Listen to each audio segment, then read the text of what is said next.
This program is brought to you by Hungry Jack's and Bunnings Warehouse.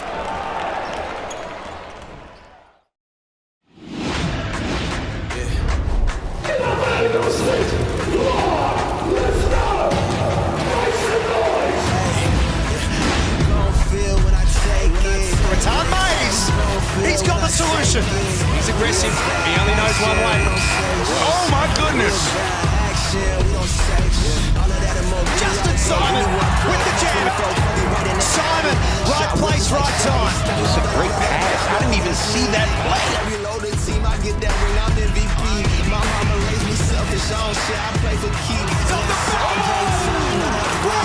Tucker flies. You gon' feel when I take it. Had the answer all night. He's got it again. He's got game. Walton Jr. We have got ourselves a player. We about action. Tell me how you gon' feel. Hello and welcome to John Cain Arena, with the reigning NBL champions, the Sydney Kings, look to take on their arch rivals, Melbourne United. And I'll tell you what, the Sydney Kings have picked up right where they left off last season, 2-0. But Melbourne United looking good early as well. I'm here as always with Leonard Copeland. His jersey hangs in the rafters, but he's lucky enough to join us courtside this evening. Felix, if you can't get up for this, there's something wrong with you. Two teams who hate each other, point guards go at it, two men go at it, the coaches don't like each other. Let's go, let's go. Coaches, owners, players, there's rivalries all through this, but I'll tell you what, Xavier Rattan-Mayes, he was unbelievable last week. There is not enough adjectives to describe how much he put this team on his back last week. Wasn't he exciting? He was very exciting. He got the ball going quickly, knocked down a couple of threes. He passes the ball well, and they said he couldn't shoot the ball. That's what they said. They were worried about him shooting. He came in to let people know, I can score the rock, I can pass the ball, I'm an exciting player. Well, I'll tell you what, you speak of exciting players, there may be none more exciting than Derek Walton Jr., who of course is the early front runner for the MVP. An absolute dominant display over the first two games. How smart is he though? You know, he gets everyone involved first, and then he's got that sneaky scoring ability. He's also scored 30 points in his first opening. So I'm looking forward to seeing these two guys go against each other. I don't know how Sydney keep recruiting all these great guards. I don't know where they're coming from. Well, Derek Walton Jr., he gives us a bit of a Casper Ware vibe, but we thought that they were going to lose out after losing Jalen Adams. But once again, Chris Pongrass, the CEO of the Sydney Kings, has found a diamond in the rough with Derek Walton Jr. It's almost like Casper Ware and Jalen Adams Jr. had a baby. That's it. That's what it looks like. Fantastic, man. I love to see the way he goes about it. He's nice and smooth. He doesn't get rattled. He shoots the ball well, and Sydney Kings right back on top. He's an absolute firework for this team. Leonard, it's a rivalry fit for the ages. Who comes out on top today? Well, I honestly think if Sydney rebound the ball the way they've been doing it, I gotta give the bet to Sydney. Love it. Well, I'll tell you what, it's time to go upstairs for another classic with Jack and Gibbo. I'm just trying to get my head around if Jalen Adams and Casper Ware had a baby, what it would look like. It's something like Derek Walton Jr. Great to have your company. Thanks, Felix. Thanks, Copes. Joined in commentary by Brad Rose and a two-time NBL champion, Adam Gibson. This is set for a very, very big afternoon. Oh, it definitely is, and what an entree that game just before. But these two teams, like they said, they don't like each other. Playmakers all across the floor, and it's going to be a great game. Champion starting five here, Brad. For Melbourne, we've only seen them once so far. It was last weekend against New Zealand, a win in overtime. Yeah, and they were great. And I think, a big key here is making sure they get their men going. I thought Xavier was great. Chris Golding doing what he does and does it well. Isaac Humphries is a key. He needs to be big today. He's back doing what he does. And then obviously when you go to the Kings, well, it starts with that number 11. He has been outstanding. Xavier Cook's leading straight off where he was last year as well. And their champion starting five, the same as what they lined up on Friday night. Gibbo, who have you got and why? Well, it's hard to go past Melbourne just from their record, which we'll probably tick over later. They've won 11 of the last 12 against the Kings at John Cain Arena. The Kings have won 13 on the road, though, so they're going for a record, NBL record, with wins on the road. So it's going to be a great game. My predictions have been off this whole start of the season, so I'm sitting on the fence. You've worked this commentary caper out very quickly. Sit on the fence and you can't go wrong. Sunday hoops from John Cain Arena. Two teams expected to be at the very pointy end of proceedings. when we get to playoff time. We get an early look at them. Here's Isaac Humphries, 8-6 last weekend in his first game for Melbourne United. Ratan Mace took over late in the game, unsuccessful in his first attempt. Xavier Cook, it's going to be a tough job for Jordan Caroline today to stop his influence. Simon, nice pass underneath for Suarez. Melbourne win possession.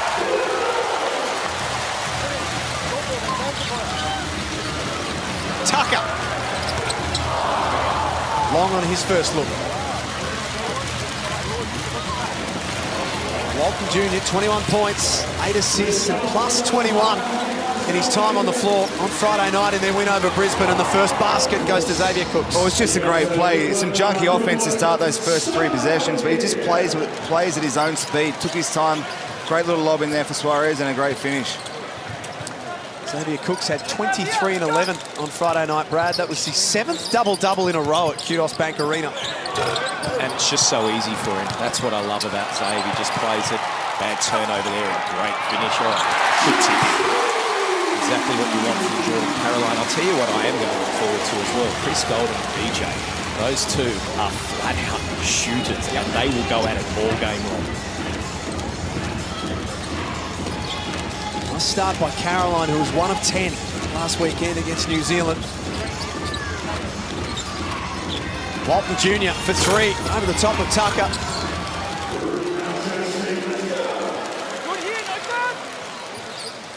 Caroline wants a piece of Xavier Cooks, takes it straight at him. Couldn't finish off.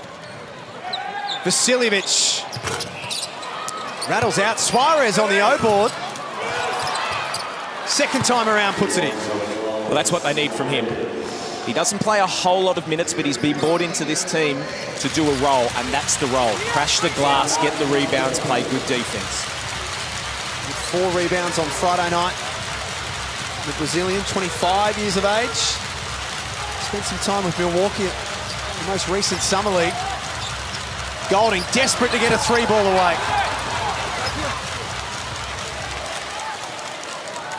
Melbourne 1 of 7 early stages of this game.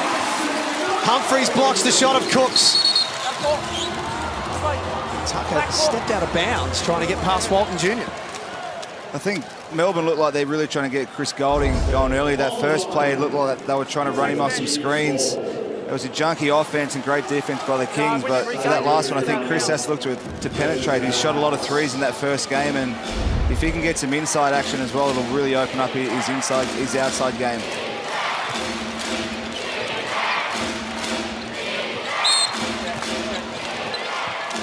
Spoke about that road record, Gibbo, for Sydney. Trying to break the record today, as you mentioned, of 14 straight road wins. At the moment, they're tied with the Canberra Cannons of 1985. Wow, Phil Smythe era, I think, back then. Yeah, wow. Fantastic. They called themselves the Road Dogs last year. Well, to win 13 games in a row on your home floor is a pretty phenomenal effort. To do it on the road is incredible. So if they can get this win under the circumstances and break that record, obviously it says a lot about their team, their culture, the club, who they put together, the pieces they put together. No, it's 14. Was there a turnover in the backcourt? Was there a clear possession? The officials this afternoon, Vaughan Mabry, James Gregool and Daniel Troy. Sunday Hoops. Great to have you with us. It's been such a big day already. Tasmania winning in overtime, their first win of the season against Brisbane. Suarez wide open. Got to get that play secondary.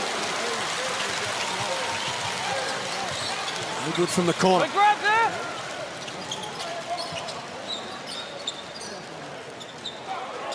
Humphries in the low block. Shot clock down to 8. It'll be a Sydney ball. Well, I don't mind that going to that man. You know, we saw a couple of years ago when he was in Adelaide, that first couple of rounds, or even a couple of months, he was MVP of the league. Now, obviously, injuries and everything, and they need him to be big. He's had a couple of good defensive stops already. And I don't mind them going in there and trying to establish it. Look at that split. Walton Jr., all class. Early timeout burnt by Dean Vickerman. There is a sample of what stands in front of Melbourne United this afternoon. Well, I mean, he's shown his first 2 games. He shoots at a high percentage. He scores from all over the floor. His last game, pull-up threes, attack on the hoop, mid-range, left-hand finishes. What an incredible talent, just a joy to watch, and the reason why he's an early contender for MVP of the year. One of the things that Copes and I were discussing on Friday night when watching is get the ball out of his hand. And that's something, maybe that's what this time is about from Dean Vickerman. They probably have had to chat, said what they wanted, and they need to get the ball out of his hand, because when he's got it in his hands, he just creates havoc. Well, it looked like on that possession there, they tried to hard show him, but obviously the skill of the man, he was able to split the screen. So look at the GOAT, Lauren Jackson. How's that for a CV? Not that she needed to solidify it, but after what we saw at the recent World Cup and the rose gold vibes of the Opals. What about that last game? Cements her legacy as Australia's greatest basketball player. Look at that standing ovation and well deserved. 30 plus. Good on her. Get up, LJ, come on.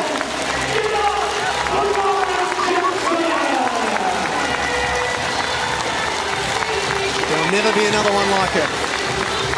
Well done by Melbourne United to obviously acknowledge what she's done, but you're right, Brad, that 30 points in your final international game, just a weapon to throw the ball into the post. She barely missed, and to finish with a bronze medal is absolutely incredible. What a career, and a lot of young female basketballers would look up to her, and rightly so. That will go down in history. That 30-piece in the bronze game. It's remarkable. They get like crazy, but it just reminded me of like Kobe's last game. I know it's, but like just the fact that it was the whole hype, and he had 60 or whatever it was, and it was just kept going in. And you see what it means to the Opals girls on the bench. Yeah. They're all up and about, and obviously in Sydney, in front of the home crowd, it was incredible. And Shane Hill will be pulling his hair out with that out of bounds. You can see him throwing something at the TV from Sydney. We're going to hear from Lauren Jackson. Felix von Hoff will chat to her a little bit later on in the game. Well, the key is now, I'm really interested to see what they do here with this next on ball for him. So the timeouts happened. He wasn't happy, obviously, Coach Dean Vickerman, so let's see what happens. Sean Bruce in for his first minutes. The lob for Suarez. If they can get their 5-man, I know Geordie Hunter's coming back off season-ending injury last year. If they can get some production out of their 5 position, their big spot, they're going to be incredibly hard to defend. Yeah, great call. Suarez finding a way to get involved early. Ratan Mays for 3. No good, Sydney. Crashed the glass once more, but Bruce can't keep that alive. Possibly should have left that. Well, it looked like they went out off Melbourne.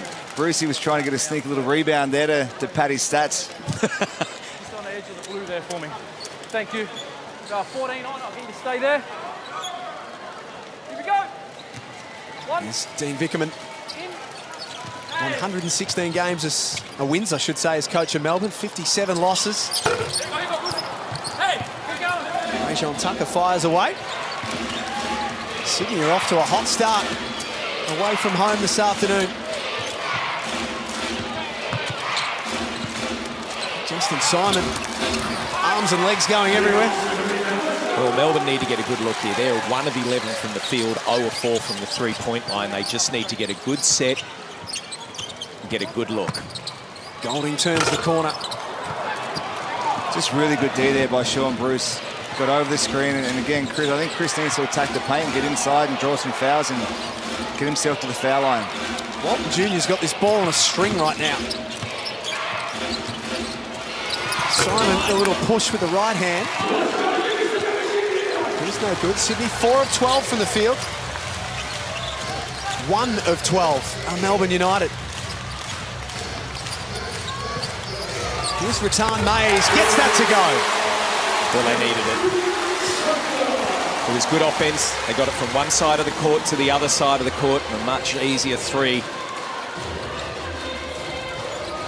His first basket of the afternoon.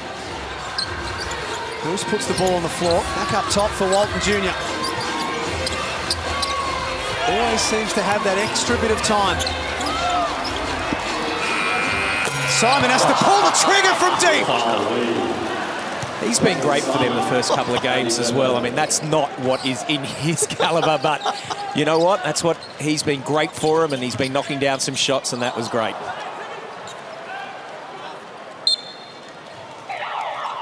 Sup, boys? Thank One you. caught a Sydney foot. Here's the Amy replay. Well, quite annoyed, threw him a grenade there with about 0.8 on the shot clock, so he had to shoot it if he want to clock up that turnover, but he's been great for them. I would have loved to play with someone like Justin Simon. Just does everything, a great defender, cuts off the ball, rebounds, runs. Sorry? Yeah, you're so right. action, And so the beautiful thing there is you don't need to run plays, is what you're saying. He just goes and gets it done. And Xavier Cooks is like that as well. It really complement each other. 14 points on Friday night. Justin Simon, 12 of them came in the second half. Xavier Rattan-Mays is starting to cook.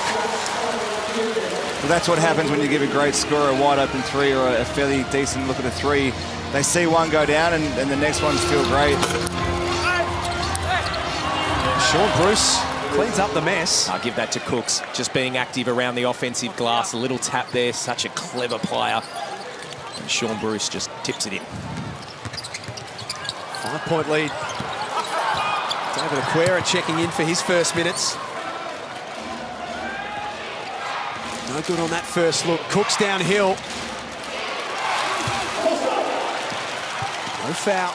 End-to-end stuff in the opening quarter at John Cain Arena. Here's Dave Barlow. It's good. Points will count for the vet. What retirement. He is so good.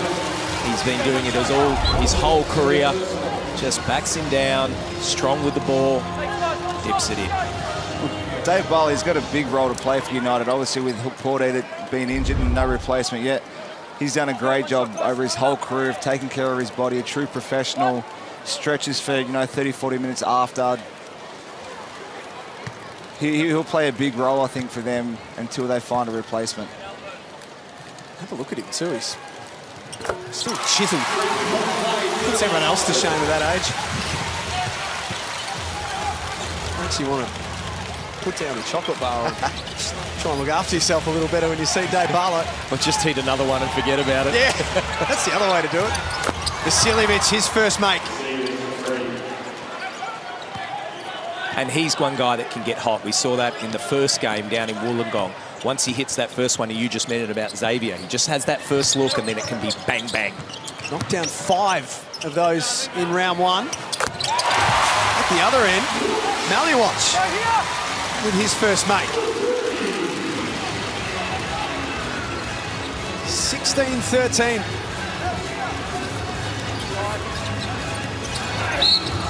And Cooks draws the foul. Such a hard man to stop in that situation. Well, he is. The three-point shot's not his go-to shot, but you have to respect him enough, and he's so quick. He's almost like a 3 playing in that 4 position. He's so quick. He's great going to both hands, and that athleticism just allows him to hang in the air a little bit longer, draw that foul, which I thought was pretty decent defense, but that's what happens when you attack the paint. You make the referees make a decision, and I think Melbourne could use some of that down the other end. Last season's grand final MVP. Made the All-NBL second team as well.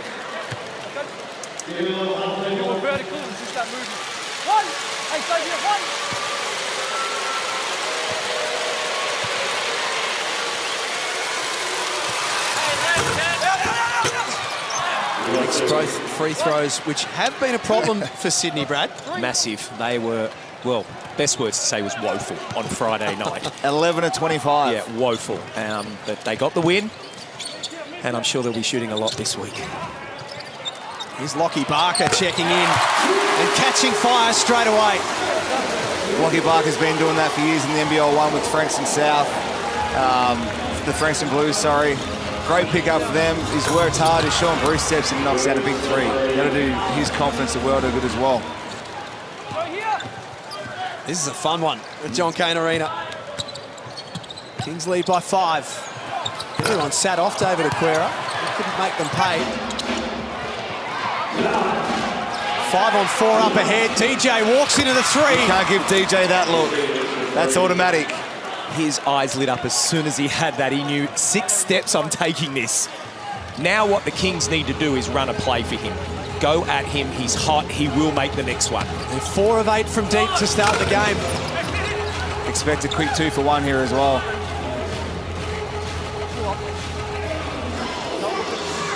And the Kings take control on the rebound count too. Shot clock at 9. Bruce is feeling good. Geordie Hunter with the O-board, and the Kings will have the last say of the first quarter.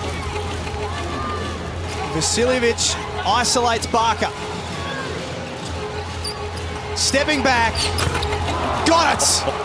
DJ goes bang on the quarter time siren. Sydney finish in a hurry. 27-16 on Sunday Hoops.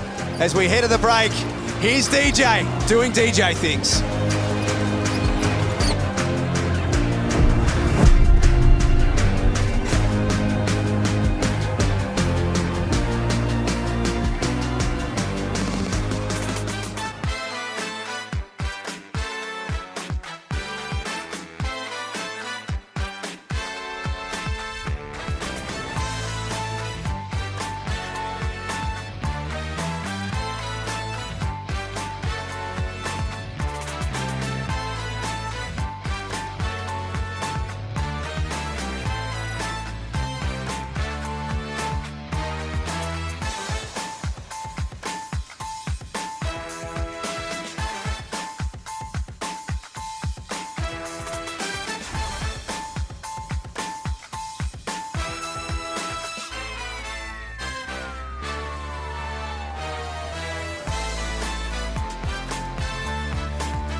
Great to have you with us for Sunday Hoops and the Hungry Jacks NBL. It's the Kings who lead 27-16 at quarter time.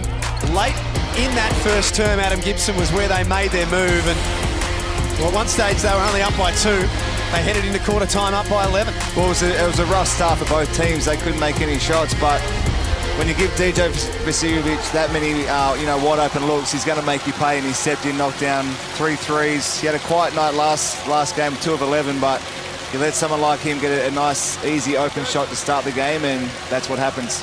We're just checking a 3 ball that was made in that first quarter, whether it was in fact a 3 or a 2 as well. So they're just checking the score line. Well, if it was DJ, it is, I guarantee you. All right, ready, guys? Here we go. You know, it's a good point you say, Gibbo, because he is one of those players that when he has a quiet night, he can come back the next one, and we've already seen it in the first quarter, but go on with it as well. So be good to watch. Sydney set the tone early this season with higher scores, and they're away to a fast start again on Sunday Hoops. Vasiljevic this time putting the ball on the floor. There's a hold against Melbourne. Foul will be called on Tucker. 9, grab, 1. Love the fact they went at him. Just go at him again. Love the fact they're going to also, and that makes Chris Golding have to play defense, which is going to hurt down the other end eventually if you're playing like that the whole game. Hunter did well to retrieve that and draw a foul on Isaac Humphries. Greg, you make a good point. A lot of teams try to work out how to guard the best scorers, a Bryce Cotton, a Golding, a DJ. the best way I find is to attack him down the other end of the floor, make him play defense, make him run through screens, come off turnouts, tire them out a little bit that way. Now, obviously, they're elite players and they probably won't have a massive effect, but if you can wear them out and bump them on some screens, maybe their legs aren't as good in the fourth quarter to come in and step up and knock down some shots. Yeah, great point. Just clarification too, the score is 27-17. And we'll get that sorted out in just a moment. And you mentioned something before, Gio, this man here, he is great for them. They love Jordan Hunter. He is just a great kid, massive body, great interior player and defender especially. And if he can get back to that form that he was in 2 seasons ago, he's going to be huge for them this year. Without a doubt. And I think if he can get back to his full fitness, I wouldn't be surprised if they start him at some point during the season as well. Silovic trying to keep that hot form going.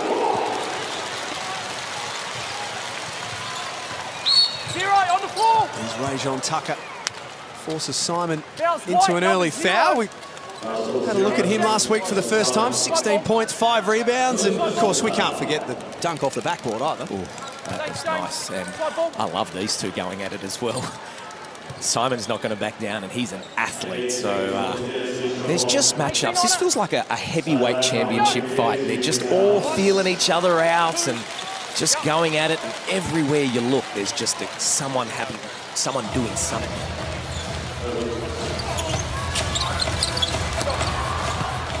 Xavier Cooks, his 3rd rebound. Vasiljevic drew the hard closeout from Tucker. Kings will retain possession.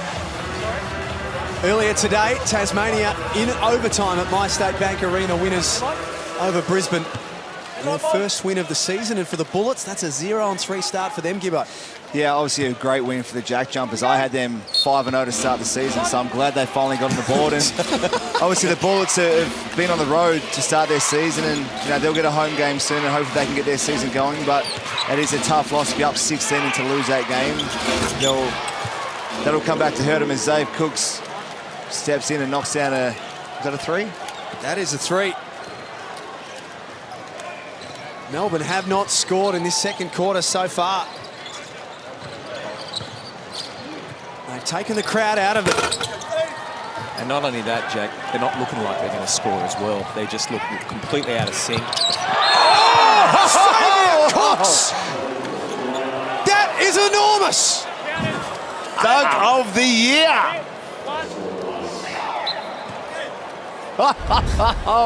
Even he knows how big that was. Man, doesn't he love it? Get some of that. My goodness. Isaac Humphries tried to run away and leave the scene. That is a poster right there.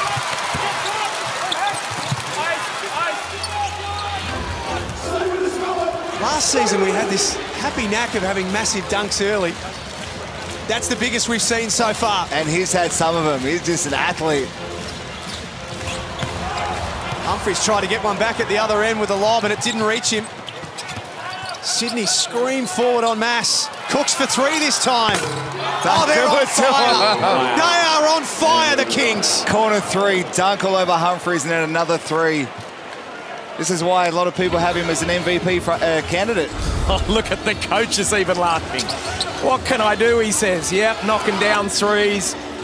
That dunk. And look at him, he's pumped as well. And he is the leader of this team. That's what he does. 10-0 start to the second quarter. The Kings all over Melbourne United at John Cain Arena. Let's get courtside to Felix von Hoff.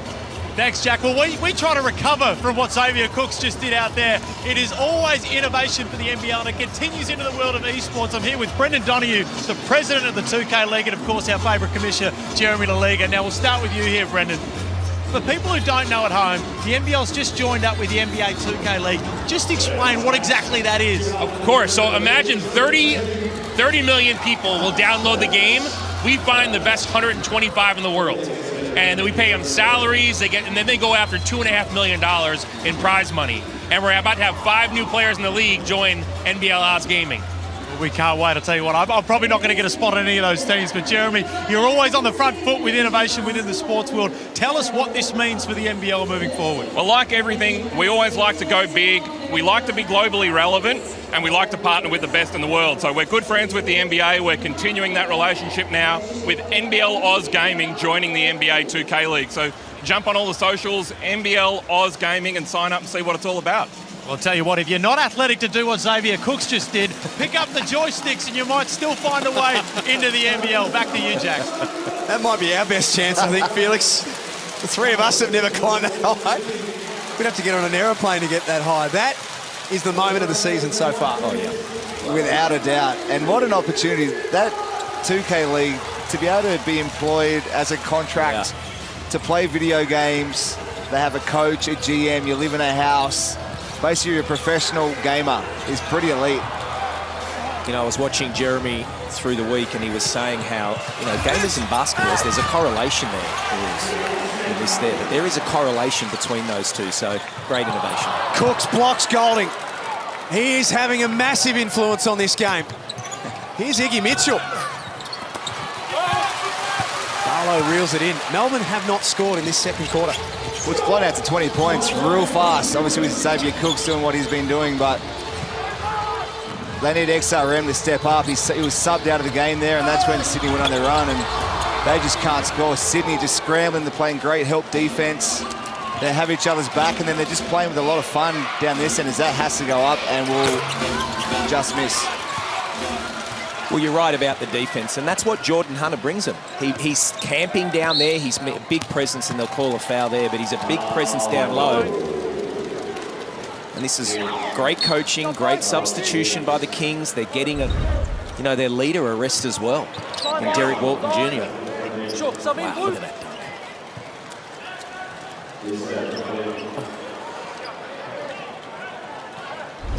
That is going to leave a mark. 17. Ball's in. 1, 2. So Dean Vickerman trying to get some sort of spark. Goes to Zach Triplett. He's into the game for his first minutes, the youngster, to try and make something happen. Ratan Mays, 2 of 6. Let's get courtside to Leonard Copeland. Hey, fellas, you can see the frustration in Gouling's eyes. I think Melbourne United have to find some kind of way to get him going, because if you don't get him going, they have no chance of winning. Cope, she would have had a dunk like that back in the day. Let me tell you something. Playing with a guy named Gazy, we had to fight for that ball. Now I know what Gouling's going through. By the way, Cope's looking super sharp courtside. Tim Suarez with the treble. This is a massive problem for Melbourne United.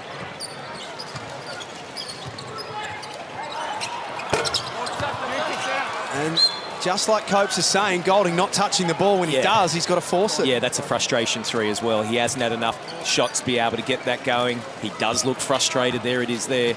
Great pick up by Copes. And he's got a former defensive player of the year in Justin Simon chasing him. So he's going to get no space at all tonight. Melbourne need to do a better job of setting screens and getting him open. Walton Jr. Bullet pass into the corner for Simon. They can't miss. Well, that's just beautiful basketball. Great shot by Simon, but Derek Walton Jr. just coming off that, and you said it, a bullet pass. They've got no answer here. It is a 25-point lead. Melbourne just continue to tee off from outside. Stunned silence at John Cain Arena. Triplett comes up with it for Melbourne.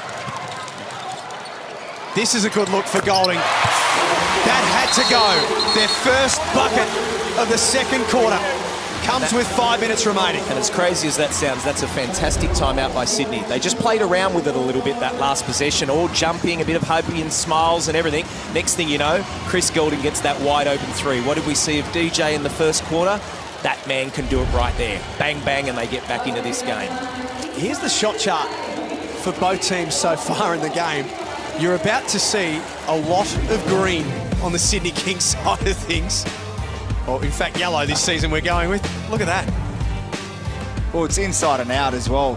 You know, they've got attack on the paint. Obviously, the threes at the top of the key are 9 of 15 from the three-point line is phenomenal shooting, and you look down the other end, 5 of 15. You know, Melbourne in their last game shot, I think 50% of their shots were from the three-point line. So it just shows no attack on the hoop, you're not being aggressive, you're not making the referees call fouls and put Sydney in positions where they have to make plays. And you settle from outside the three-point line, you're not going to get to the foul line, and you're probably not going to win many games that way. Sydney scored the first 16 points, Brad, of the second quarter. Yeah. That Golding bucket was Melbourne's first. And on the back of Xavier Cooks as well. And we should colour that one in for that dunk on that shot chart. That was unbelievable. But, yeah, just not good enough for Melbourne. And for the Sydney Kings, well, they're just rolling on like they have. And every time you watch Derek Walton Jr., he just seems to be getting better. And that man there, well, you called it, Gibbo. That's why he's got the talk of MVP this year as well. Just to add to the pain for Melbourne, it was a 16-3 second quarter. It was a 25-0 run for Sydney. From the back end of that first quarter and into the second. They are a long way out of touch right now, Melbourne. Suarez from the elbow has looked good so far today. Has 7 points. Tan Mays, nice move, gave up his open look. It's just clunky offense. A lot of one pass penetration. Everyone's just standing on the three-point line, just watching the goal with the balls. That's a great take by Goulding. Layup doesn't go. Walton Jr. surveys his options. It's a nice pass underneath for Suarez. Great desperation from Golding, but it's a Sydney ball. Well, you just called it, Jack. It was a great pass. It was too good for that man. He was just the turn of speed. Look at that. Just a beautiful pass. Good help by Xavier at the Mays, but he's on another level at the moment, this Derek Walton Jr. What do you do in this situation, boys? You've both been in the heat of battle. You're 23 down, and it's not even half-time. How do you just try and get something going? Well, you need some energy guys out there. Usually in a time like this, you'd probably go to your bench, and which they kind of have, but you need guys to just get out there, play hard, set a bit of a scene and a bit of a standard, bump someone, hit someone, start a fight. Like do something, because Sydney just doing whatever they want, getting the ball wherever they want, and on the other end, everyone's just standing and watching. So Sydney just attack and attack and attack in the hoop, and Quite Noy had a great game last game as well, and he'll start to find his feet, but someone has to do something to change the tempo and momentum of the game. Jack, I think it's a good point, and if you go back about 2 hours ago, we were in the same situation with Tasmania. You know, Brisbane were really destroying them in the first half here, and as Sydney are doing here with yet another block shot. Down 16 they were, Tasmania. And it's the energy, exactly what Gibbo said. It's not about, you know, let's run this play or run that play. That's not going to make you 25 points quick enough. It comes with energy, I agree. Shea Ely would be really handy for Melbourne United right now. Obviously, that leadership as a 5-second inbound. Just absolutely nothing's going right for Dean and United. But obviously, you know, Shea Ely is a big piece. They lost Dellavedova. Shea Ely was going to step into that role. He's injured. He's that defensive guy, the energy guy. They need him back. Aquera on the move as Suarez stays down for Sydney.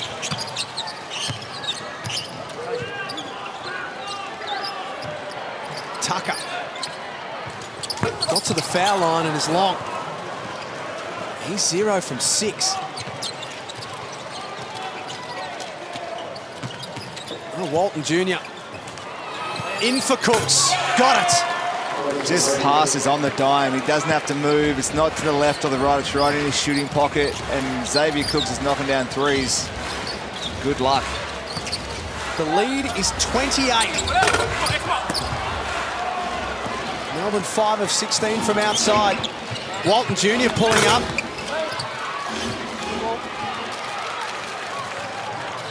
Tan Mays for Zach Triplett. Make that 5 of 17. Just bad offense. Everyone trying to do it by himself. There's no teamwork. No one's cutting hard, setting screens, getting someone else open, making the extra pass. It's very average first half. Overboard by Simon and the putback. And that's what we talk about with Simon. He just goes and gets the things that he wants. He'll go and get that glass. It's just really lack of energy from Melbourne. It's pretty worrying times here. I can't believe that we're saying it's a 30-point deficit. On your home court.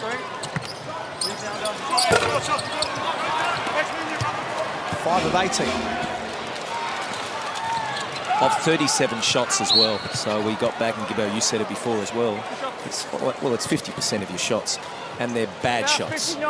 And not only what it does, and for kids watching out there, when you take the bad shots, it's just giving it to Sydney to run and keep running and keep going. Well, you love that as a defender. If your guys are just standing outside the three-point line, you don't have to do anything. You don't have to run off screens. You don't have to bump people. You have to work your way through an on-ball.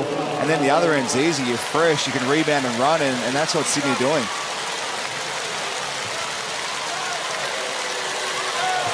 Silovic has 9 points, 3-4 from outside.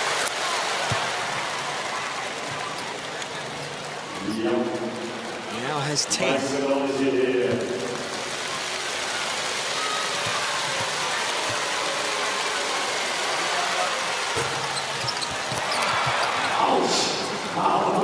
He goes 1 of 2. 2 minutes before half-time. You've all got eyes. You can see the score. It tells a story. The Sydney Kings have been unstoppable in this first half. Lockie Barker for 3. Just a little bit of penetration into the middle of the key. Made the defense have to sag in, and you find your wide open shooter in the corner.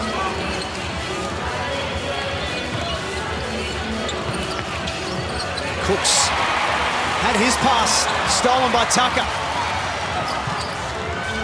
Caroline, no good.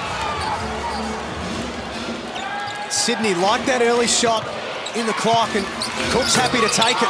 Well, that's the difference between the two teams. Lockie Barker just hit a 3 down the other end. He was open again. He could have shot another one. He come down Sydney's end. They move the ball. They get an extra pass, and they get a wide open layup. Back to 30 once more. Cook's got a hand in the passing lane, and he's running the floor as well. Bruce wanted to throw the lob, instead just went himself. Well, look, he's laughing as well, because they are just, you just said it, Gibbo, they're not having to play defense. They're just camping in, saying, shoot it, we're fine with it. If you hit a couple, no problems. And then they are just off to the races, and it's who wants it. And they're sharing the love, aren't they, Brad? There's just so many options. Barker from deep. They're winning the rebound count. They're shooting the ball better. They're just on a different level in this first half. Look at that three-point differential on the bottom part of his screen. 10 of 16 from outside Sydney. It's just a difference in the shots they're getting. They're getting wide open threes out of penetration. Suarez backdoor for another easy 2. Ratan Mays will try and add one in late. Sydney have absolutely smacked Melbourne on their home floor in the first half. Well, we sit here and a little bit stunned, but I will tell you the Sydney Kings lost by 45 here last year, and I can tell you that they will be talking about that at timeout in the half-time and saying, let's not take a step off. We keep going. Let's get to Copes, courtside. Zabe, I got plenty of questions. Let's talk about that dunk. Can you talk me through that dunk, please? Oh, man, I got him. He came late. I love Otto to death, but I got him, man. I got him good. Now, you obviously feel very comfortable behind the three-point line. You've been working on that in the offseason? For sure. I've been putting up reps. The boys believe me, so I'm going to get him up. Well done. Good luck in the second half. Yeah, he got him. Yeah, he got him good. Xavier Cooks has been outstanding. Sydney have been flawless in the opening half. Not one fault you could find about them, and that right there might be the moment of NBL 23. We're back to pull it apart with Felix and Copes on the other side of this. You're watching Sunday Hoops.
I'm settling into Melbourne. It's nice. It gives me very home vibes, like being back in New York City.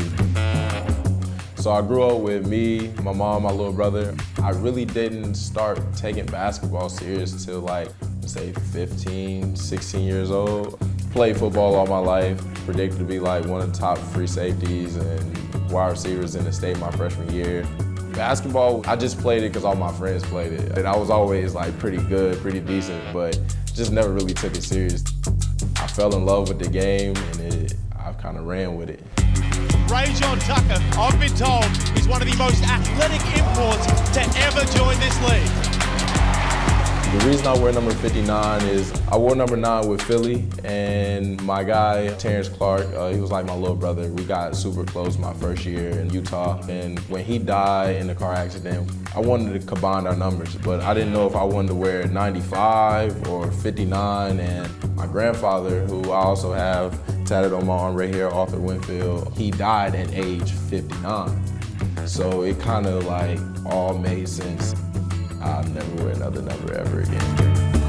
Basketball has always been an escape for me to just show who I am, my personality. Tucker got his man up in the air, was off balance. I am an entertainer. I do like to have fun. I am a showman, so however you tend to take it on the court, I like to win. I'm a competitor. Ratanme's off the back. Rajon Tucker flies. Well, the energy was palpable in stadium before the game, but it has been well and truly sucked out because the Sydney Kings lead this one, Leonard Copeland, by a whopping 34 points. Say that again, Felix. I can't believe you saying that. 34 points. Yes, they're still the champions, but I never expected these guys to come in and play the way they're playing, or Melbourne United to play the way they're playing. Well, if you're a Melbourne United fan, look away right now with the Hungry Jacks halftime highlights because the Kings have been absolutely everywhere on offense, defense, you name it, they have got that aspect covered. It just seems like every shot they take, they get. I mean, obviously Dean Vickerman's a defensive coach, but there's no defense being played out there tonight. Well, Melbourne United starting the game 1 for 14 from the field. You talk about the energy being sapped out. It may not have been the Kings doing, and that dunk right there, you will see on highlight after highlight, Xavier Cooks asserting himself on Melbourne United. And you talk about why there's a 34-point lead. I'll tell you what, I'd probably say that it's mostly due to Xavier Cooks. That could be the dunk of the year. And when I asked him about it, he goes, yeah, I got him. No kidding, you got him. You got me too. That was fantastic. Well, not only just containing Xavier Cooks, but you look at the field goals right now, 8 for 41 for Melbourne United. They don't need to pick it up on defense. They need to pick it up on both ends of the floor right Absolutely, but when you shoot 10 of 16 from the three-point line, that means you're not playing any defense, and your defense is not good enough. And it's evident because Sydney have come in here like they're the champions, and they're doing a good job. Well, I'll tell you what, Leonard, I haven't seen enough of that Xavier Cooks dunk, so let's just throw this one up again. An absolutely unbelievable display. Now, Xavier's a guy that I would expect to see in the NBA at some point in his career, but it's going to be sad for me because I reckon we're going to see a whole lot more of that type of action this year. Well, you know what? I'm glad you said that because we talked about that last year. And if he worked on his three-point shot, he can make it to the NBA. He's obviously worked on his three-point shot. He's gotten better. I think he's in the wrong league. I don't think he'll be here long. No, I think he's definitely going to find his way to the NBA eventually, Xavier Cooks. The jump shot is one that needs to come, but athleticism like that, unbelievable. But stay tuned as Melbourne United look to fight back and claw back from 34 points down to the reigning champions, the Sydney Kings.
Hey fans, this season with thanks to Latrobe Financial, we are giving away a guaranteed $50,000.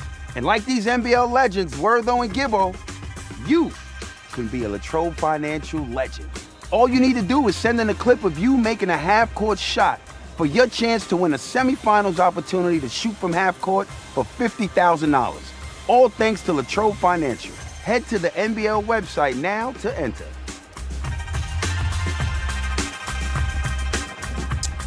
How good's that? $50,000 up for grabs. Be honest, Gibbo. How many takes was that for that half-court bomb? Oh, look, I think it was the 4th attempt, but I tell you what, Melbourne United could use some Latrobe Financial half-court legends to help them out of this half-time. Take us through Xavier Cooks. Brad, Copes in the halftime show said that he's playing in the wrong league right now. He's got 17, he's got 6 rebounds, and he's got one of the biggest bloody dunks we've ever seen in our lives. He summed it up perfectly. I got him.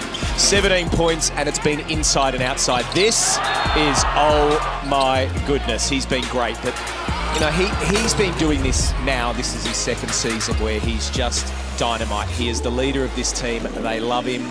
He leads by example, and, well, look at that match fact. Dear. 23 is their lowest halftime score in franchise history and the biggest halftime deficit. I think we're still stunned in many ways, aren't we? This had such a build-up, this game, and Melbourne haven't fired a shot.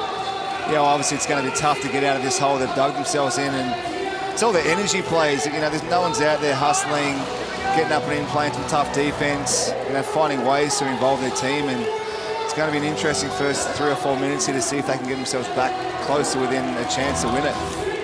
What are you looking for, Gibbo, in the first couple of minutes if you're Melbourne? Well, some energy, like I just said. Again, as they shoot another 3, 6 of 22 from the 3-point line, get some heat on the hoop, attack the paint, draw some fouls, set some screens. It's Sydney just moving the ball, doing whatever they want, coming off screens. It's an offensive foul, so a little something there. But, Brad, even to Gibbo's point there, there's no way in the world Dean Vickerman drew up the first play of the 3rd quarter to be an Isaac Humphries corner throw. You would just tear your hair out. It's exactly what they wouldn't have wanted, and it's all about shot selection, getting the right one. And even if the shot went to 24 seconds and you didn't run it, okay, just don't shoot that wide open 3 that from your centre in the corner. It's not that. But the good news is they at least played some defence and got the turnover. Foul on DJ. Couldn't help but notice that Sydney Kings fans are taking the chance to sink the boots in here, as they would. It's a really strong rivalry, but you go back to last year, they were belted by 42 on this floor. 34, which is the halftime difference, is the biggest in the NBL since that game last year. You're not going to miss this opportunity. Well, they were trying to win by 50. No doubt Chase would have been talking about that at halftime. And Melbourne-Sydney rivalry, it's real. I know Sydney and Illawarra have their crosstown rivalry, but Sydney versus Melbourne, it's been talked about for a long time. And like I say, just scores in so many ways. He plays at his own tempo, and he's such a fun player to watch. And that's a great pickup, you know, just plays at his own tempo. You know, the good players have so much time, and that's what he looks like he's got out there. Golding backdoor, but that pass knocked out of play.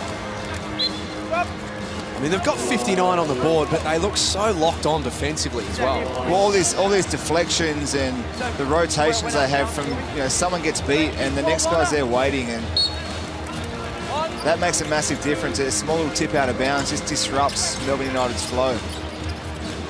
Rajon Tucker. Well, Dean Vickerman's made a sub a minute 20 into the quarter and taken out Isaac Humphries, so that tells you he's not happy there. Justin Simon is fouled downhill.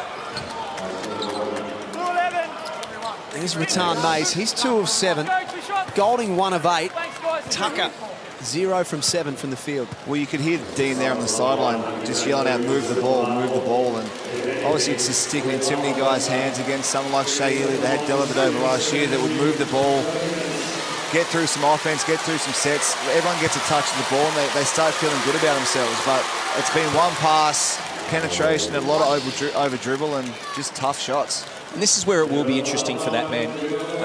The guards that they've got at the moment are very ball dominant. They can't do a lot off the ball. You know, Chris can. We know that he's the caliber that he is. But it does make it difficult. And, you know, you said before, like a Justin Simon or these players that can just do things. Zave, he doesn't need the ball in his hands to be able to make himself look good. Even the little things going wrong for Melbourne. They're in early and Simon knocks down the bonus free throw. 38-point lead. I can't believe we're saying that on Sunday Hoops. Jordan Caroline up top. And Walton Jr. has the ball on a string. He's just doing what he likes out there, although that pass chopped down. Good hustle by Caroline. Cooks is called for the foul. Here's a little something for them to build off. Absolutely, and well done for Chris Golding here. He knew his player was upset, good turnover, and he was about to yell at the referee and probably cop a tech, and he's like, nope, the foul's been called, don't worry. Great job by Chris. Jordan Caroline, 26 years of age, out of Illinois. Had an outstanding college career with Nevada. Actually broke Andrew Bogut's record for conference double-doubles in his senior year.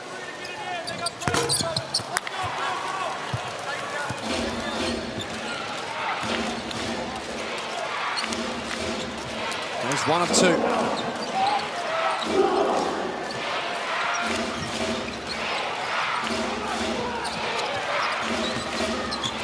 Walton Jr.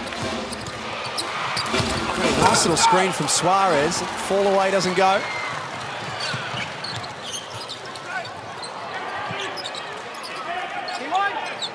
Rattan Mays. So look at the standing round from Melbourne. 4 players, just all standing round. Very clunky basketball, dribble. And it's late in the clock. Barlow. As reliable as always. Well, he is, and at least they got the ball into the post. They threw it inside. He was able to establish himself inside the paint. And again, it wasn't the smoothest offense, but at least the ball went inside. It's something a little bit different than just an on-ball pick-and-pop 3 or a penetrating 3. 61-27 at John Cain Arena. Sunday Hoops here in the Hungry Jacks NBL. Nice take from Tucker. Well, that's better. That's better defense. They got the ball off the rim and pushed. And they made the Kings have to play some defense, which is exactly what they want to be able to do. Chase Buford calls an early timeout in this third quarter. Just making sure that they don't get too far ahead of themselves, the Sydney Kings. Wants to keep this as a nice, big, healthy margin. Let's get to Felix von Hoff with the GOAT. Thanks, Jack. Well, I'll tell you what, very rarely do you find someone who's considered the GOAT that is universally loved across the board. And I think the last couple of weeks have proved that. Lauren Jackson, first off, congratulations on the bronze medal. How did that all feel? It's been awesome. Just a real thrill to play in front of Australia, and yeah, really happy to be back on the podium. What brought on the idea? Because obviously, you know, when you first brought up coming back, everyone was sort of shocked, you know, could it be done? Were you sort of shocked that you were able to play at the level that you were during the tournament? Yeah, I was definitely shocked, but very happy that I got the opportunity to. I love my teammates, my team was great, and yeah, just glad to be a part of it. And across all the medals that you've won, across the Olympics, World Championships, where would you rank this one, and especially the way that you played in that final game? Yeah, look, the journey for this one has probably been my most special for sure. The girls were great, the team was awesome, and just to be able to do it in Australia was so special. So. Nice. And of course, you've already surprised us with a comeback here. You've got the taste for it now. Is there any chance we're going to see you maybe NBL 1, WNBL? Are we going to see anything more? Yeah, no, I've signed with Southside, so I'll be playing with the Southside players this year. Well, perfect. There we go. That one's on me. I'll tell you what, I do want to ask one more question because the margin's pretty big at the moment. Are you any chance of throwing a United singlet on to be able to bring this one back? Yeah, right. I'm sure I could knock down a few threes for him, but that's about it. I'll tell you what, it'll be a much closer game if you were right. Lauren Jackson, on behalf of everyone, was so happy to see you back playing, and congratulations on everything. Thank you very much. Thank you. Thank you. Come on, Felix, keep up. Just on Lauren Jackson too, with Rattan Mays on the line, Tucker on the line, I should say. The culture piece for Lauren with that team. So to come back after everything that happened, they wanted to rebuild and start from scratch. She was enormous. in playing a culture role with that team. Unbelievable. With what happened in Tokyo, it was obviously well documented, and they felt that they dropped what they wanted as in that culture situation, and to be able to turn it around as quickly as they did and then go from where they were to where they are now is unbelievable, and that person has to take a whole lot of credit. I went out to a few of those games. Every time she touched the ball, the crowd's cheering. She is just so well loved, and man, did she play well in that last game. Awesome to have Lauren Jackson courtside today. Speared in the finish from Rajon Tucker, his first field goal of the game. United turned it around a little bit here the last few minutes. A little attack on the hoop. Tucker's finally fired up, and again, it shows good things when you get yourself into the key. You get some easy foul shots. You get a nice little layup. Sydney lead by 32, Brad, and Derek Walton Jr.'s got 2 points. Yeah, it's not great signs, is it? But, you say 2 points, but he leads this team so well. What I mean by that, though, is it's scary for the rest of the league that they can blow Melbourne apart like this, and Walton Jr. hasn't had to be called upon to do too much. Yeah, great point. You look at the down the line, Simon 10, DJ 10, Zave 19, Sean Bruce 7, and they've been fantastic. But I agree with you here, Gibbo. There is a little bit of a change, and that's what you want to be able to see. Get a little couple of stops here, and look, forget the game, forget the score. It's about now just clawing that back and trying to establish in Melbourne United basketball. Chase Buford calling another timeout. He might decide that he wants to have a coach's challenge here, Gibbo. I didn't see the play. I think it might be coach's challenge, and I'm not going to predict one way or the other, man, I tell you. You've gone gun shy. You got one wrong, and all of a sudden you don't want to have a crack. No, well, I've got 3 wrong, and I can't pick it. What I think is a pretty standard, straightforward call is obviously not. So I'd love to go into the review centre one day and just kind of see the process and how it all works and have a look at it, because I'm way off. I'm sure they'd have you anytime, Scotty Butler. Well, what they're challenging here is the out of bounds. So it looks like. Well, that looks like it's off Barlow. I don't see any difference there. So Barlow, maybe they thought it came off Soares, but Gibbo, just tell me which way you're going and I'll go opposite, because I reckon I'll win. I was going to leave it, but I'm going to say successful challenge off Barlow. Come on, Scotty. Oh, no. Did that touch? No, I don't think it touched Soares. Barlow says, wasn't me. I didn't touch it. Which is generally the guilty sign. Yes, you exactly. Did touch it. You did too. I know he's got massive hands, Tim Suarez, but I'm not sure his hand touched the leather this time around. Oh, does it touch his finger? I reckon it might. Coaching challenge is successful. The call has been overturned. Gibbo! White ball from the back court. You're on the board. Gibbo, good call. I mean, I kind of half sat on the fence. It did look like it might have touched his finger, but great challenge. Oh, no, they're saying it off Barlow. There we go. Yeah, white ball. Well done. 6.5 minutes remaining in the third quarter. Earlier today, far different scoreboard between the Tasmania Jack Jumpers and the Brisbane Bullets. Tassie winning in overtime. Well, it was a fabulous game, and it had everything. Brisbane up by 16. There's Husey. What a good man. I know he was a Melbourne fan, but I think he's a Sydney fan now, isn't he? That's where he lives. God bless him. He'll be a Sydney fan today, that's for sure. Scoreboard the way that it looks. Free throws to come for Walton Jr. His decision-making is outstanding. Just look, hesitation there a little bit. Am I going to pass? Am I going to drive? And then there's the foul. And he hits him in the head just to say he can take that one as well. Gibbo, it's as if he's 2 or 3 seconds ahead of the game, Derek Walton. He's one move ahead. He knows what's coming. Well, he is, and in all different situations, all over the floor. It's not just when he drives to the hoop, it's when he's playing off on balls. He'll take his time, he'll slow down, he'll give his big time to roll to the hoop, and he just plays cat and mouse with the defenders. And usually if you put a big in that situation, they get a little bit nervous and they leave, and then he's got floaters, runners, he's got block jump shots, and scores in multiple different ways. So, like you said before, for him to have 2 points and for them to be up by 32 says a lot about their team. But he's so fun to watch, and he's not really out there trying to force a lot of shots now either. He easily could, but he's getting all these guys going as well. There's a bit of blood on the floor, so we'll just get that sorted out. With thanks to Latrobe Financial, great supporters here at the Hungry Jacks NBL. $50,000 guaranteed to go off this season. You can win with the details that are on your screen now. Just jumping ahead for Melbourne, Brad.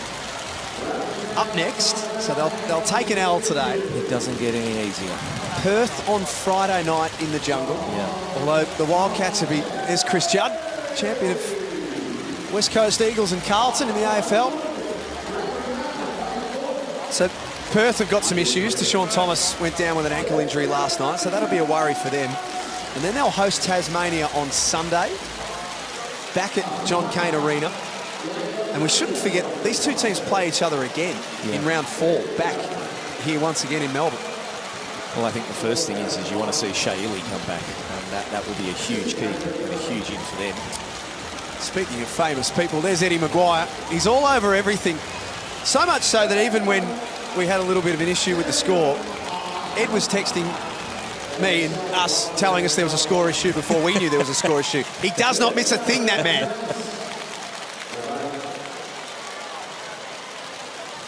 61-29.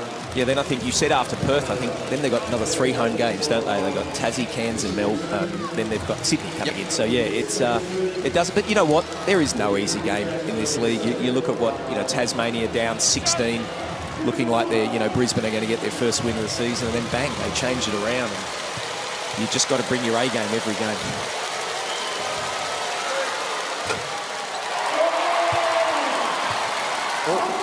It's been a pretty dirty day for Melbourne fans. Some cheeseburgers would be nice. That'll lift their spirits. There's no way he gives them cheeseburgers. No way. Not a chance. He's too good. I think Melbourne needs some leadership. I see, Brad Newley sitting over there. He hasn't played a lot. He didn't play a lot in their last game. Just someone to steady the ship, get him through some good offense, because that might get Chris fired up. Walton 2 of 9 for the afternoon from the field.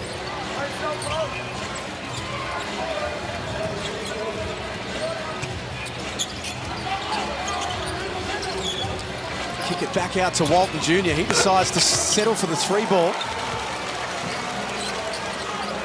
The Kings are shooting it well from outside. 10 of 18 for the game. Melbourne, unfortunately, at the wrong end of that stat line. They're 7 of 24. Tucker inside. Well, he's certainly been more aggressive in this quarter and not settling for the outside shot. He's still only 1 of 8 from the field, but at least he's taking it and taking it strong, and Simon there with the foul.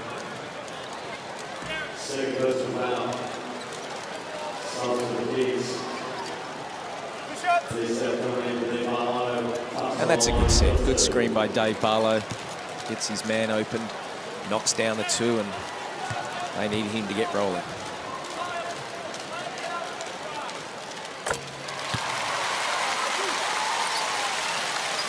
.39 NBA games for Rajon Tucker. Utah, Philadelphia, Denver, Milwaukee. In 61 G League games, Gibbo averages 21 and 6 with 3 assists. Well, they're impressive numbers, and obviously you talked a big game at the start of the pre-season about being the best new import. He needs to obviously step up, and he's been a lot more aggressive. He's getting himself to the foul line. He needs to step up and take over.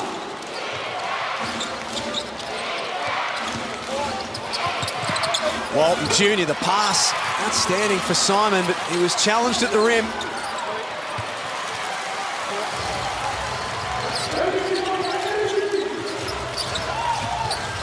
Barker, the drop off for Humphries was nice. Well, a little bit of energy here, playing on the defensive end, starting it there and pushing it offensively. They get it back to 27, which is a lot, I know. It was 37 at one stage. Suarez with the dagger. That's a big shot for the Kings. Obviously, they have a very handy lead, but the first 5 minutes, they haven't scored a lot of points, so that's a little settler for them.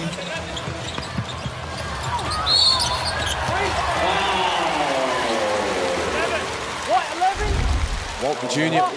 Called for the foul, the closeout on Barker. There's Tim Suarez. But Brad, it was interesting. That pass from Walton Jr. spot on, but Chris Pongras, the CEO, was interviewed on Friday night's game, and he said, look, we know with Tim Suarez, we know what we want, we know what we're going to get. He's not going to be a box score filler, but he's really clear on the role that we're looking for with this team. Yeah, and as long as they're getting out of what they expect to get out of the other players, and Zave keeps doing Zave things, and then you look at Walton Jr., I 100% agree with you, and I think he'll be great. And what they've also got to remember is with him comes Jordan Hunter as well, and those two together, they're a nice fit. They don't need anything more.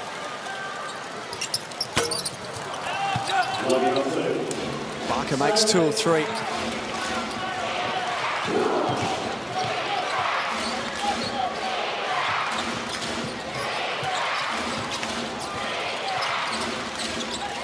Noy was alone for a while, and talk about the depth that Chase Buford's got at his disposal. Kuwait Noy coming off the bench, knocking down threes like that. Well, he had a great game last game as well, 13 points in 16 minutes, and again, just the time and poise he had to make that pass and throw it right where he can catch and shoot it. And again, if Quat can have a great year, again, I think Kings are rightly a title favourite.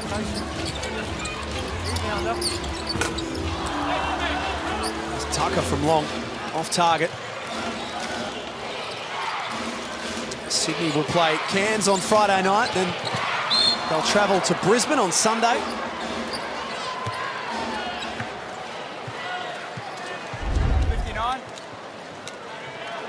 Taipans, we see that foul on Tucker for the hold on Suarez.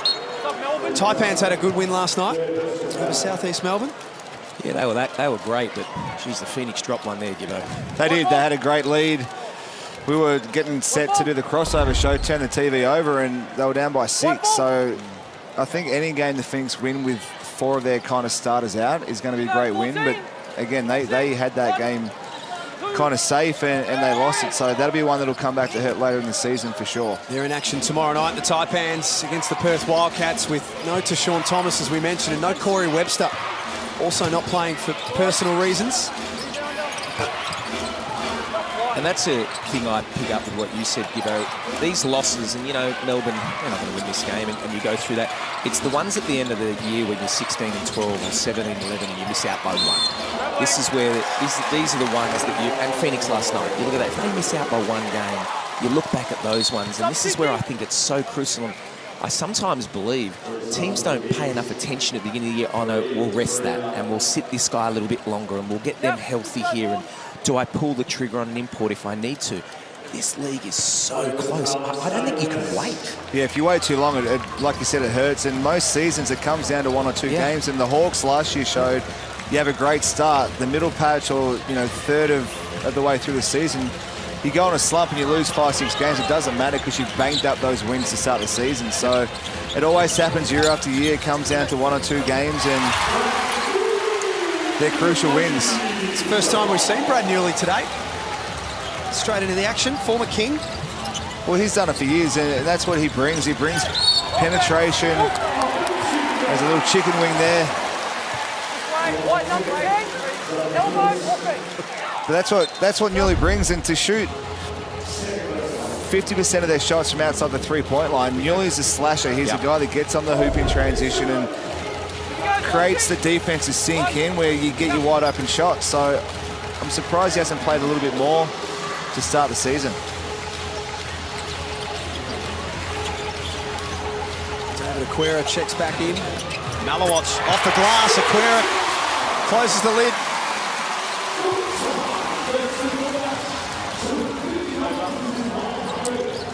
.41-68.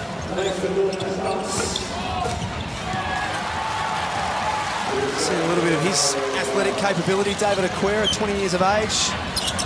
Really exciting young Australian basketball prospect. It'll be a Melbourne ball.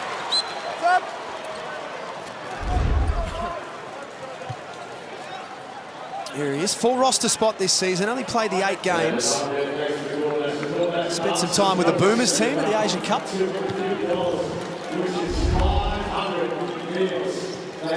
One to keep an eye out for this season. He had a great off-season with Sandringham Sabres as well, playing alongside Shea Ely. He's an athlete. He can handle the ball. He can shoot. Again, a great opportunity for him to step up with some guys out and some guys not performing. I didn't give it to Ronnie. What again? No. A rare turnover for Sydney. Front court, you're 14. Here we go, ball's in. 1, 2, in. Newley, Humphries, Malawatch, Aquera, and Lachlan Barker out there for Melbourne. Hunter, Vasiljevic, Bruce, McCoy, White number 3, and Cooks. Well, that's one starter with the numbers with the names you're yelling out there, Jack, and that's the coach saying, like what you even mentioned before, Gibbo, I got to put the bench on here. I got to try something different because it's not working. And usually your bench guys, they don't care if they get shots. They move the ball, they cut hard, they set screens, they get up and in and play defense because they want to earn playing time. It's interesting, of all of the talent that Melbourne have available, The onus is then still on you. their leading scorer is Lachlan Barker. Can't wait till you come together, though. I get it. Which is no disrespect to Lockie, of course. He's been a star of the NBL1 competition.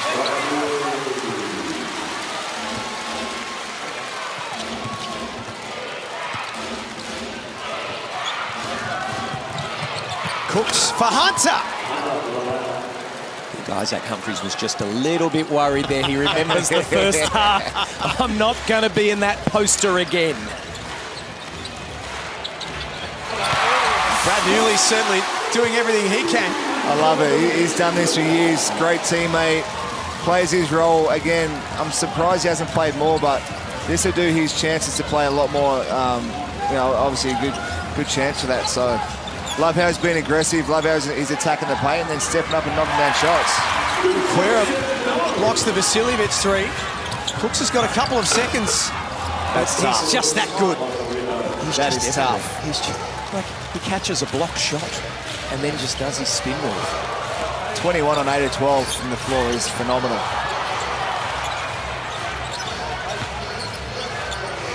Barker with a hand in the face. He's fouled. White 9. Good. Amy replay. Xavier Cooks Thanks, guys. Thanks, here. doing whatever he likes out there. Thanks, guys. Just a footwork. There's a shot of the Melbourne bench. Back to the drawing board. Hard-fought win in round 1 over New Zealand in overtime, and they've been a mile off today.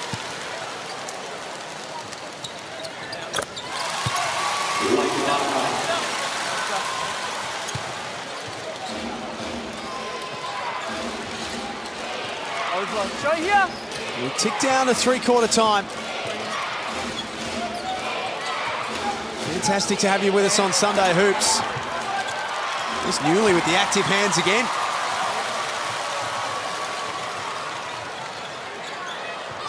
Malawatch feet set. Sydney happy to wind this clock down, get one good shot. Finish off the quarter strong.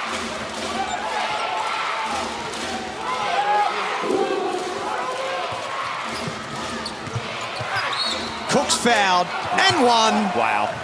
Well, that's a set play there by the Kings. Almost every last possession of games, they go to Zave Cooks. They come and set a screen for him. And he's just able to attack. Usually guard's going to switch, so he's got the height advantage and gets to the middle of the floor and just shoots over the top. It's beautiful, and it's no accident too. It's DJ who's going to set that screen, so you've got to worry about him with the flare, so it just opens up the floor to do what he does best.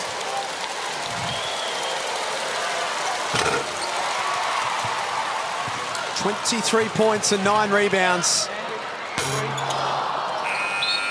The Kings well and truly in control over Melbourne United, 74-48.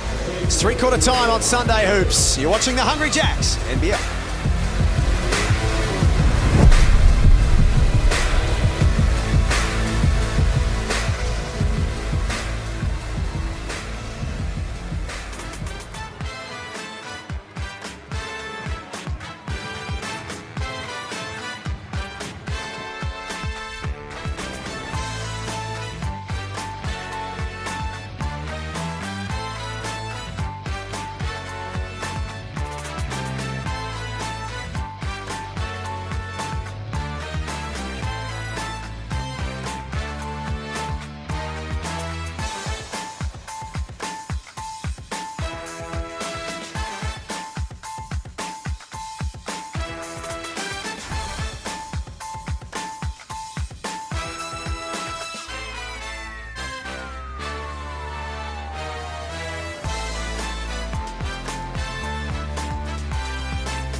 and just won a 6. No, I'm going. Great to have your company in the Hungry Jacks NBL. A sunny Sunday afternoon in Melbourne.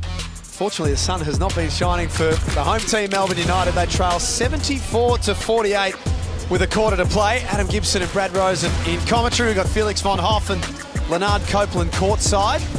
The Kings have put on a real show today. Yeah, they have. They've just continued on, well, from last year and continuing on this year as well. But for Melbourne, it is disappointing for their three guns, Xavier, CG43 and Tucker. They are 5 of 25 from the field.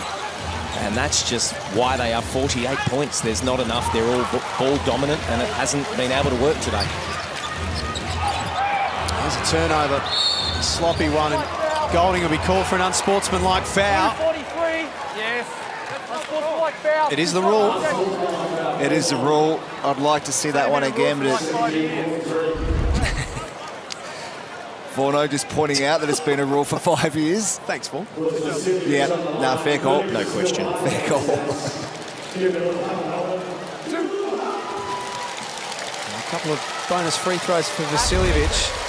It's only the second game of the season, so there's absolutely no need to get too carried away, Brad. But just on Melbourne, what are your early impressions, and particularly with how different this team looks this season? Well, it is different, and when you lose the players of the calibre that are lost, it's always difficult. And that's over 2 years as well, not just last year. But I don't know, there just seems like the mix is not there. Obviously, they've got, you know, some keys to come back in, but I just worry how everyone's going to get the ball in time. You know, that's my concern with them. You know, there's all the guns that are in this team are ball dominant. Well, we talk about Sydney and the two guys that don't need the ball, Justin Simons, Dave Cooks. They don't need the ball to be effective. When you lose Dellavedova, Jack White, two guys that playmakers. Jack White's a rebounder, a screen setter. They don't need the ball to be successful. I feel like, you know, more of United players this year, they're more ball dominant. They want to use the ball, come off screens, make plays, and when you have that many guys that want to do that, plus Chris Golding needs the ball. Like, you need someone to run plays for him. There's obviously only one ball out there, so you need to find other ways to impact the game, and they haven't done that today. But again, I think you add Shea Ely, that's the key. The balance settles a little bit, and I think the ball can move a lot more when he gets back.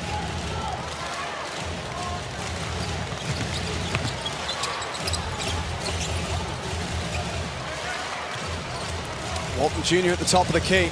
Hands off to Cooks. Humphries blocks that shot. A minute played in the final term. Sunday hoops and the Hungry Jacks NBL. Earlier today, Tasmania winners in overtime over Brisbane. Tomorrow night, it's Cairns and the Wildcats. Caroline can't get it to go. Still scrapping for it. Jordan Caroline not happy. There we go, a bit of fight. 2 quarters too late. Yeah. I don't mind that. He's going after the ball, got hit in the nose. That was what the blood was earlier. That'll not bother Jordan Hunter at all.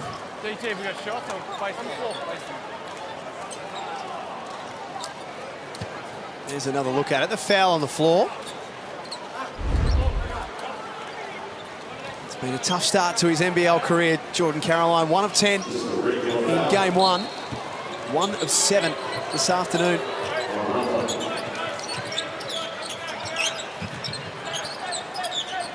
Natan Mace only has 6 points to his name today. Make that 8. Right on cue.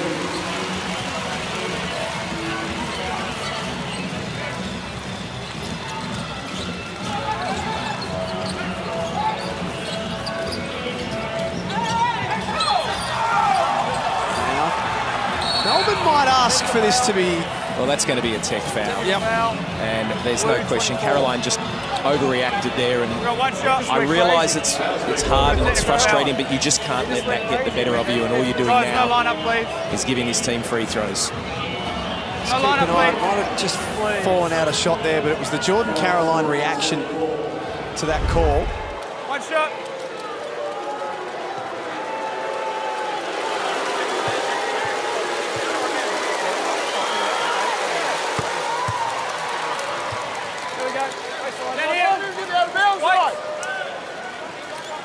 I don't know what happened over there, but I'm just looking at what happened here. That is not a word. Sydney will get the ball back as well.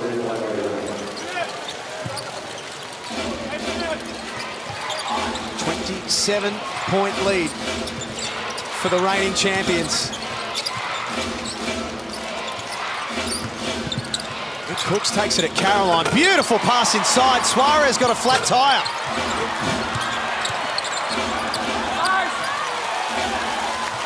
Humphries wrestles it away. Great little patch it. Oh, that's backcourt. Gee. Newly for three. He's off the front.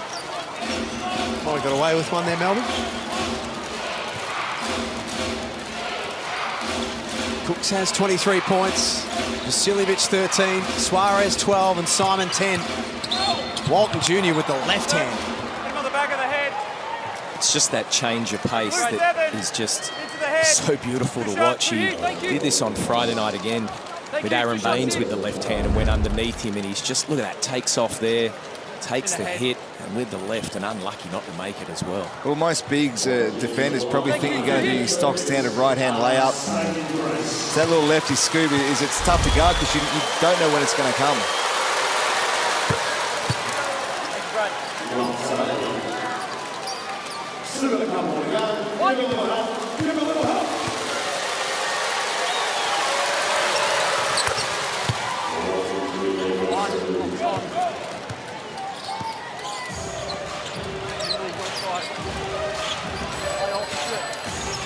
Kings have been dominant today.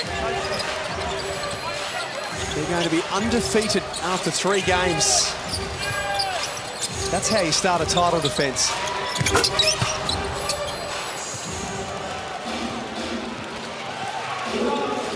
Tom Mays has been able to get himself going today. 8 points on 3 of 9 shooting. Simon spins and the finish.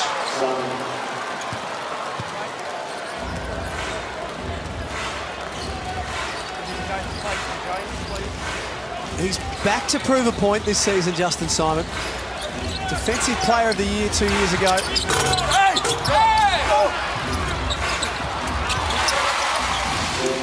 And I think he has, Jack. He went away and there was a lot of talk about, you know, not so great offensively. And he's gone away, and in these first couple of games, he's certainly shown that he's got better. And that's what you can ask for him, and that's all they want. He was averaging almost 15 points, I think maybe 16 points a game at nearly 70% from the field, which is incredible.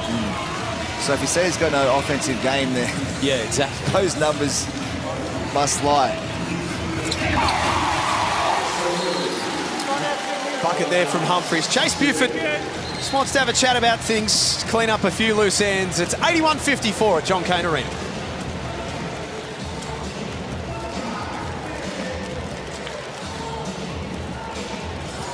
So they get it back to 27, the difference here, Sydney. Brisbane, I should say, Melbourne. Zach Humphries has 4 points and 4 rebounds. What can they try and get out of this final 6 minutes here, Gibbo? Obviously try and build some confidence. You know, they've started to play a little bit more aggressive, which has been good to see. It's all about setting up for the next game. Like you said, they have Perth next, which is going to be a tough game, and they play physical. So start it now. You know, start being more physical. Start boxing out. You know, fight for some rebounds. Show a bit of energy. Obviously, it's your home floor, and you're getting beat by 30 points. Show a bit of fight and give your fans something to look forward to for the next game when they come back.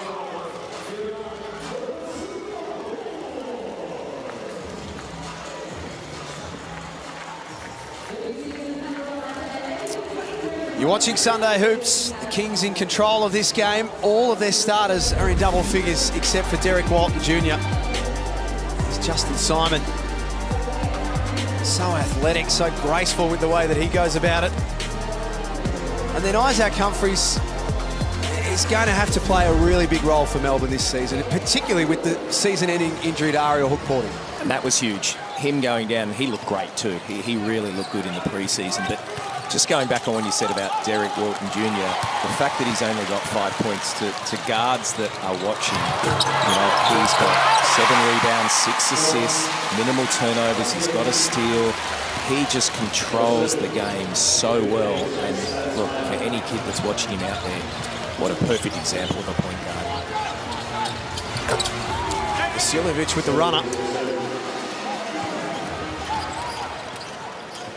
Melbourne's lowest score is 59 in franchise history. You'd think in 5 minutes and 20 they should be able to... You'd hope they could score 3 points in that time. I don't know. Caroline fancies his chances. There we go. He's been good this second half. He's been good. Again, just a bit of energy, showing a bit of fight. You know, they potentially give him more of the ball. He's making plays. He's being aggressive. He's shown he can shoot it. Must be from Malowach, but Simon just won't stop. And it was good, D, but that's the thing when you're guarding Simon, you can't stop, because when the shot goes up, he's like a trampoline, just goes bang, straight back at it again. There's Caroline on the Amy replay. Officials have overturned that decision, so it will be a Melbourne ball. Hang on. Simon, Vasiljevic, Walton Jr., Suarez and Noy on the floor at the moment for Sydney. Malowach, Barlow, Aquera, Barker and Tucker for Melbourne.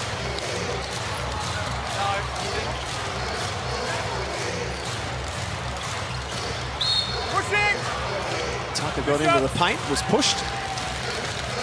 And today, we spoke about this earlier in the game, gentlemen.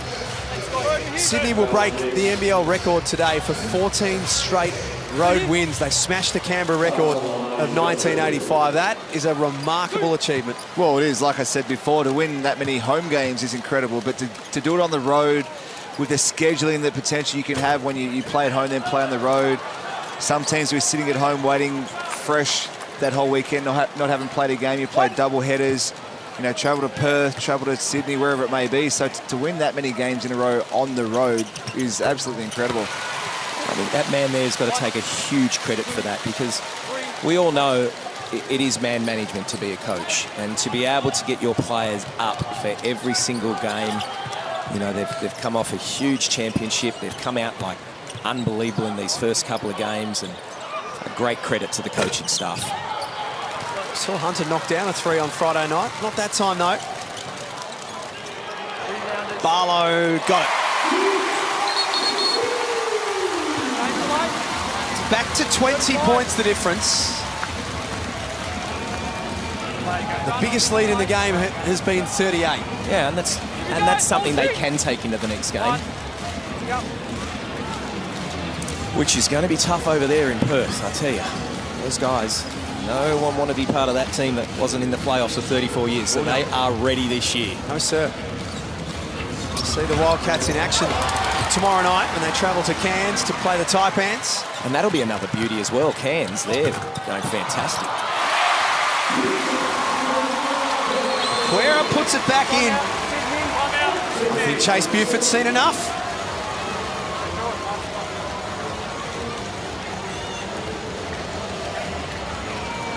They would have had designs on... It's going to be an enormous win, no doubt about that, but they would have had designs on a big margin.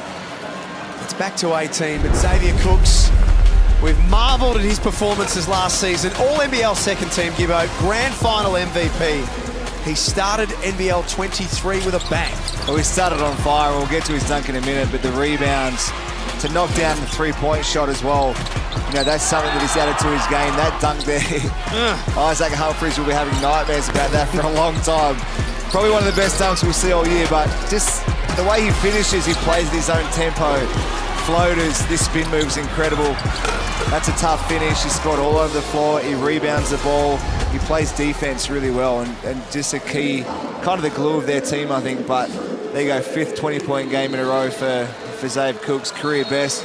Again, why he's going to be up there in the MVP race, and why the Kings will be at the pointy end come the end of the season. There's Danny Minogue, never misses a Melbourne game. She a Sydney supporter, Jack? Today she could be. Goes to a lot of Melbourne games, but... And that'll be just another timeout from the coach going, this is not who we are. Right? We don't stop. I don't care if our starters are sitting on the bench. We have our game plan and stick to it.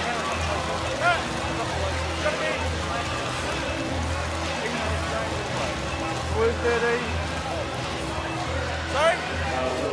Yes. Can't run this time. This is the spot. Couple of minutes remaining in this one. Kings have landed a big blow on Melbourne United.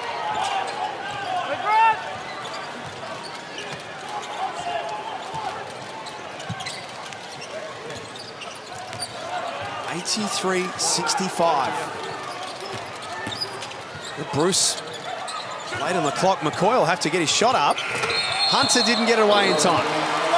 There's some in-game awareness there for the young fella. As Sean Bruce is up there making plays, you should have an eye on the shot clock to see how long's left so that you know when you're about to potentially get a pass, you've got to shoot it or make it play. So he'll learn that the more he plays in games. Kim, I wanted to ask you something. That last Melbourne United defence was a full court press back into a half court, and it takes seconds off the clock.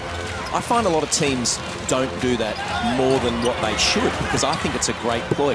Do you agree? It's a great ploy. I think you definitely need the pieces to be able to do that. Now, it doesn't always mean you have to get up and try and steal it, or taking time it's a big factor, because like you said, that they get down there with 12, 14 seconds instead of 17, 18. It makes a big difference and speeds the offense up. I'm surprised they haven't gone to it more, especially being down by a big margin. But do you think there's the coaches just feeling, oh God, if I give up a quick 6 to 8 points from this, maybe? Well, that's a risk, right? You get up and potentially give up transition buckets. You're men behind in the backcourt. That is a risk, but it doesn't always have to be aggressive either. Yeah. It can just be a token kind of 1-2-2 full court press and just purely to take some time off the clock. So now the offense has 10 seconds instead of 15 to run their sets. Yeah. And of course there's a time and place for that in the game, and that's where, we saw it in the first game at Ajax. We looked at that and said to a Brisbane that was struggling, or even a Tasmania, just it can change the energy of the game. 94 feet. Look good, subbing. Thank you. A couple of minutes remaining. Sydney 3-0 to start NBL23 for Melbourne. They'll be 1-1. The Kings continue to put big numbers on the board, averaging 103 points a game. They won't get there today, but... Two shots. White 9. Left pivot stayed down. Are we happy with this one? It was definitely left pivot. What's up, Melbourne? What does tomorrow, Tuesday, even Wednesday give it? They've got to play Friday, but what does the next 48 hours look like when you're on the wrong end of a game like this? Well, it depends for the coach which way he wants to go. You can either throw the game out, forget about it, and just purely move on, put it down to just a horrible performance, or usually they'll cut up the tape, kind of watch. I would assume some effort areas of Melbourne United and lazy, standing around, no energy on the defensive end, the offensive rebounds, and so kind of put some guys on blast, and a bit of a reality check, I guess. But the offense, just the ball not moving, not setting screens, not running your lanes, those kind of things I think will be important for Melbourne moving forward, and just show guys that if you share the ball, then good things can happen.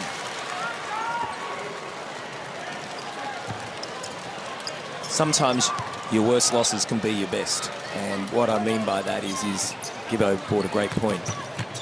They're ball-dominant people, and maybe it's a bit like, hey, a video never lies. Have a look at this, guys, and if that's how we're going to play, it's going to be a very, very long season. But if we're willing to share it, do what we need to do. They're a good team, man.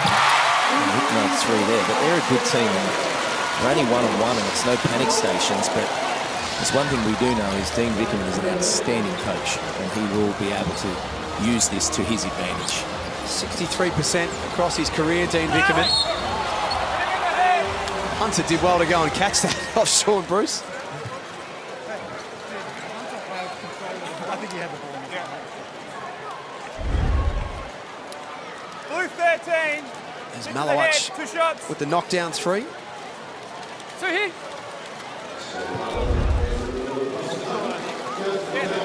Geordie Hunter, we didn't see him at all last season with a foot injury. 2 seasons ago, runner-up in the NBL Most Improved Trophy.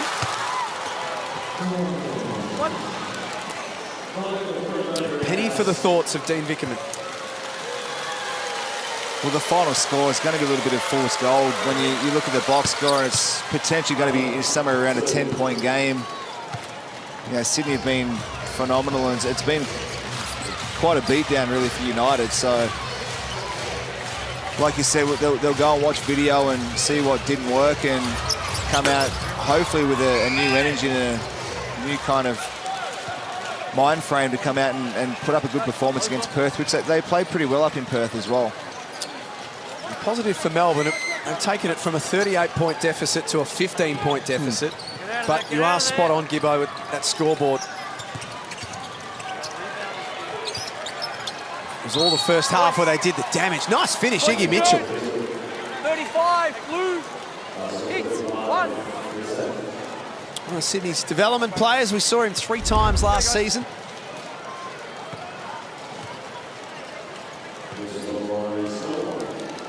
One more. Getting some late minutes and making the most of it. I think for United, shot selection is going to be a big focus. When you shoot more than 50% of your shots from outside the 3-point line. Now, obviously, some of these guys are 3-point shooters, but that's a big percentage to shoot from outside the paint. 11 of 37. We're talking about that, Gibbo. That's on 77 shots. Yeah, that's just not enough. So there's a pattern that's emerging there, though. So 49% of their field goal attempts in round 1 were from outside. Similar type stat today. Is that something that they can amend or change the plan of? You would think so. And again, you watch video and you show the shots that they're shooting. Now, if it's penetration through the key and they kick out wide open threes, then that's a different ball game. But when it's one pass coming off an on-ball shooter 3, they're way different shots. So I can't imagine Dean's game plan is to come down and just shoot majority of outside shots. And everyone's shooting. It's not like 2 or 3 people are just shooting 10 threes each. It's spread across the floor. And well, you're 100% right. Last week they were good shots and they shot 47%. Today it's 29, and they're forced threes. Sean Bruce with a late bucket. It's the cherry on top for the Sydney Kings. The scoreboard will say a 20-point margin, but it's the damage that the Kings have done to another contender that might be the biggest story out of this one. Sydney win 91-71. Their championship defence is off to a dream start. Well, just a great game. You see Xavier Cook's numbers right there. I can't wait to see that dunk on Sports Centre at some point this week. But just a great overall performance from everyone, and you know, it's a pretty even spread across their main guys, and even their bench guys come in and made an impact as well. Xavier Cooks is our Foot Locker player of the game. We're back to wrap it up on the other side of this. The Kings start NBL 23, 3-0.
Cameron put it best when he said that the Sydney Kings championship defence is off to a dream start because they just put the heat on Melbourne United, sapped the energy out of this building from start to finish. Leonard Copeland, are we more praising the Kings or are we detrimental on United's performance? You got to give it to the Kings. They came in like champions. They played like champions. They took over this game. It was all about what they did. And it showed. Well, we thought coming into this game that, of course, Derek Walton Jr. with no Shea Ely still out with a concussion. We're seeing that on the defensive end for United. Sydney Kings putting on a clinic.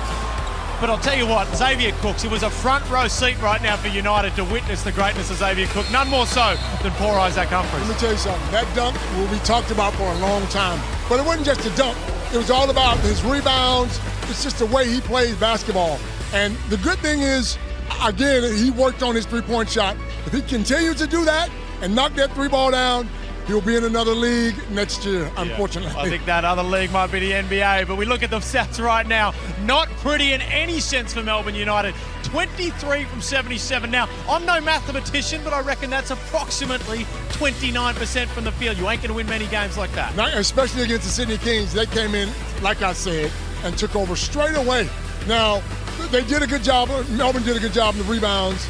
The assists were about the same. But let me tell you something. Sydney looked like the Sydney Kings, the champions.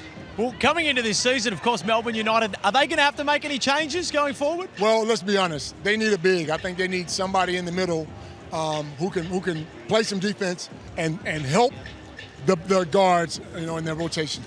They're going to need some size out there. That's all from John Cain Arena. We hope if you're a Kings fan, you probably enjoyed it. Tune in tomorrow for some more NBL action.